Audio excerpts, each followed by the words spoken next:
What's up, everybody? Welcome to Podcast Now. I'm Alex, and in this video, I want to talk about if Aerith will die in Final Fantasy VII Rebirth, the big question, and honestly one that's taken, I believe, many twists and turns just in the last couple months. With everybody speaking and going on their, interview tour, right? There's been so many, headlines where it's like Tetsuya Nomura says this, or, somebody says this.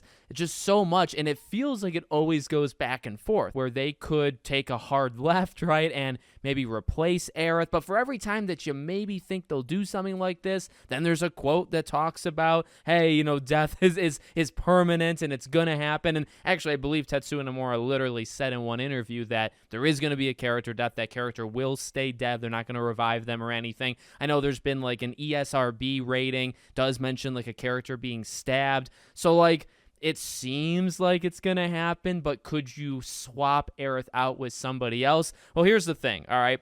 I've been debating back and forth, much like these people going back and forth, in interviews. My prediction has also gone back and forth. I would say there was a pretty okay length of time where I believe the answer was no, that they were not going to kill her, at least in this game. Maybe they'd push it later, but with the way that this game is going to end, we know the location, right, the Forgotten Capital. We see in the trailer the tornado, basically, right, of whispers, spinning around it.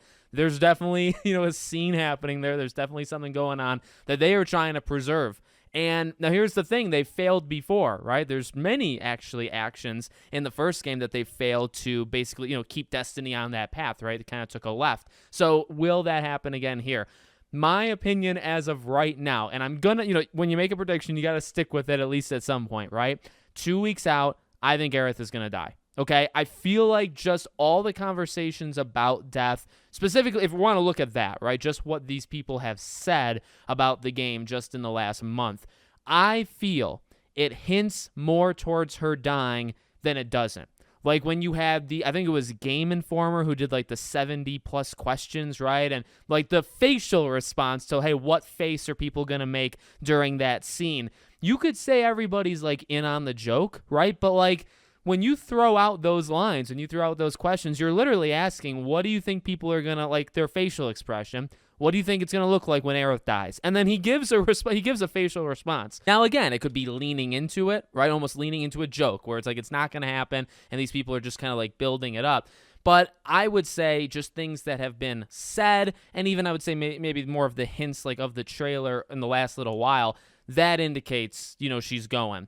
Then there's always been, I would say, the game itself. You could look at the quotes and, what people are talking about, but then the game itself, and you could look at Remake, you could look at the original, and then you look at Rebirth. Aerith's death is so important, and it's not necessarily so important just because it was one of the biggest gaming deaths of all time, okay? Now, you can't really, ignore that. I would like to say let's just push that aside, right? Because I think from a lore perspective and what happens immediately after Aerith and just the, I guess, tone shift, of the game, her death is so important. It needed to happen, hence why it did happen. And then you could even look at the base game, Final Fantasy VII Remake, right? The first one. She's, at least to me, she seems very aware. And, I mean, there's been so many theories of, what do Sephiroth and her actually know? Because I think they obviously know quite a bit, but to what extent, right? Does she know that she's going to die? She seems very, open to the idea. She talks as if she's not going to be around to see the entire thing play out. She flat out tells Cloud, right, not to fall in love with her. There's just so many indicators, right, in the first game where it's she knows what's going to happen. She doesn't resent it, at least to me, but there's a couple times, primarily towards the end of the game, where I personally get a sense that she's she knows it's going to happen, but she's not thrilled about it. And you know what? That's understandable. Why would you be thrilled about something like that, right? That's just how I feel. Maybe people, can read it a different way, but the way I feel is she's aware, and I think even Sephiroth is aware. Now, the thing is, and this is a question, and I do wonder this, so they are aware kind of where this is going, right? And Sephiroth knows the mistakes that's going to, and I mean Sephiroth is in the character that we're seeing in Remake, I guess, right? So, I'm not going to go into the whole lore explain, but he does seem to know what is going to happen. And so would he make the same mistakes? And the answer is like, well, maybe he would make some, but not all, because if you think about what happens in the first game, right? Like he does try to go a different way, right? You know what I mean? Like he introduces himself into Cloud's life much faster and I think more like aggressively than he did in the original. So there's just a lot of signs, I feel, that these characters are aware of what's going to happen, and at least one of them is proactively, looking at ways to avoid certain things because he knows how it's going to end up, right? Now, Aerith, maybe she probably wants it to end the same way, right? Good guys win, bad guys lose, but maybe like how it happens. Does she think she can kind of like circumvent her death? To me, these are very interesting questions. I don't know how interesting they are to other people, but you just don't know. And I guess that's, again, that's more of the story and that's more of like what we actually got in the games. I would say the games have more than not hinted, that it's going to happen. Now, because of timeline shifts, right? Because, things getting messed up and, Zack coming in, that is the strongest argument against it, right? The fact that he is back and really anything, and not just him really, right? Because there's been talks of even like Jesse didn't die, and Biggs and Wedge and all these. So there has been some character death changes already. In fact, more than one, several of them. So going into this next game, I think it is valid, or it's fair to just throw out the idea of, hey, would they go around the biggest death, in the franchise, in one of the biggest deaths in gaming? And I don't really think that's debatable, by the way. I feel like that's almost a fact, at this point. Again, I don't think you need to like linger on that. There is that part of it though, where I wonder how much that's in their heads. Like the heads of the team or the heads of the narrative department, they've talked about in interviews, these are people with direct connections to the original game. So these are not like just like new interns coming in, just changing things just to change things, right? Like they, number one, were around. Number two, they maybe created it themselves. I think Nomura had, a big part to play in that specific part as well. So it's like, not only were they a part of it, but they also lived it. Like they know how big it was. And again, I don't want to make it all about that, and that's why I'm not. But I wonder like how much of that is in the back of their heads where it's like, if we kill her, it might not be as big because like you've already done it, but it's obviously like a different generation. It's going to look different, right? And maybe you kill her a slightly different way. Maybe there is one fake, and I have thought about that, right? Like, do you literally kill her the exact same way that she's killed originally? And I would say the answer is probably no. And I actually would agree. I think she's going to die in this game, but I do not think it might be still like a stab, right? His sword, but it might not be in the exact same framing as they did originally. But yet again, you could say, well, hey, look, everybody's expecting this. Tifa's a very likable character. Tifa's awesome. Some people prefer Tifa over Aerith.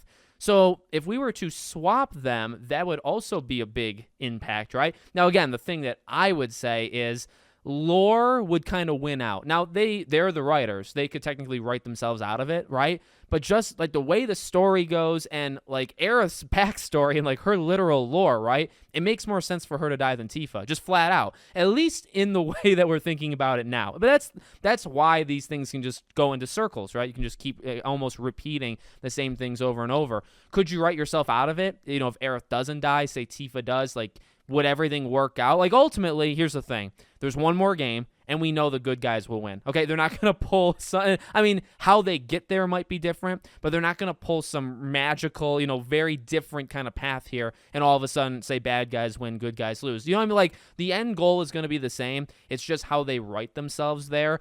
Can you do it with Aerith alive and with Tifa dead? And I guess I say Tifa just because, like, who else would it be? Yuffie wouldn't be as big of an impact. Barrett has already almost, they kind of got people at least a little bit maybe, right, in remake. So I don't think you can do that again. There's only two candidates in terms of that impactful thing. And you could kill Zack. You could, but, like, it wouldn't be there. Maybe it'd be, in the third game. But it's Aerith or Tifa. You know what I mean? And just from a lore and story, it makes sense to kill Aerith way, way, way more, right? But from like, hey, we want to shock people, and we'll do it somewhat similar. We'll do it the same way. But I don't know, like, there's been, even in the trailers, right? Like there's a couple scenes where it's like it's that room, it's Cloud looking, it's Sephiroth coming down. Like you see parts of it play out in these trailers, and it's like, is he gonna push her out of the way, block the first strike, and maybe he gets her on a second one, right? Like again, that's why I think it's not gonna go exactly the same way. I think something is gonna kind of intervene, but I do think it's gonna happen. But to me, it's a very interesting topic. It almost makes you like care about these people more because it's like you know where it's going, and so you kind of have to appreciate the time that you have with them, and then but you're worried, right? And you're thinking about what's gonna happen. It's stressful, actually, to be honest with you. It's pretty stressful, but I'm very excited. Like obviously that's the big question, but there's more, like other changes that they could potentially make. I'm very excited to see what they do beyond just this. But honestly, again, going back to that whole like everybody's eyes are on it, a lot of people's eyes, fans or not fans, or like people are gonna buy it or not buy it, a lot of people's eyes are on this for that scene because it's like it's a worldwide thing. It's a gaming thing. When I knew about her death before I knew what Final Fantasy even was. Like you randomly see a video, right, of these like pixelated characters. They don't look amazing, but obviously at the time it was fine, right? And like just people know that scene, and people know that death across the world, all generations. And so all eyes are definitely going to be on it, in this game. So let me know what you guys think. Make sure as always you're subscribed to the channel, bell icon turned on, and I hope to see you all on the next one.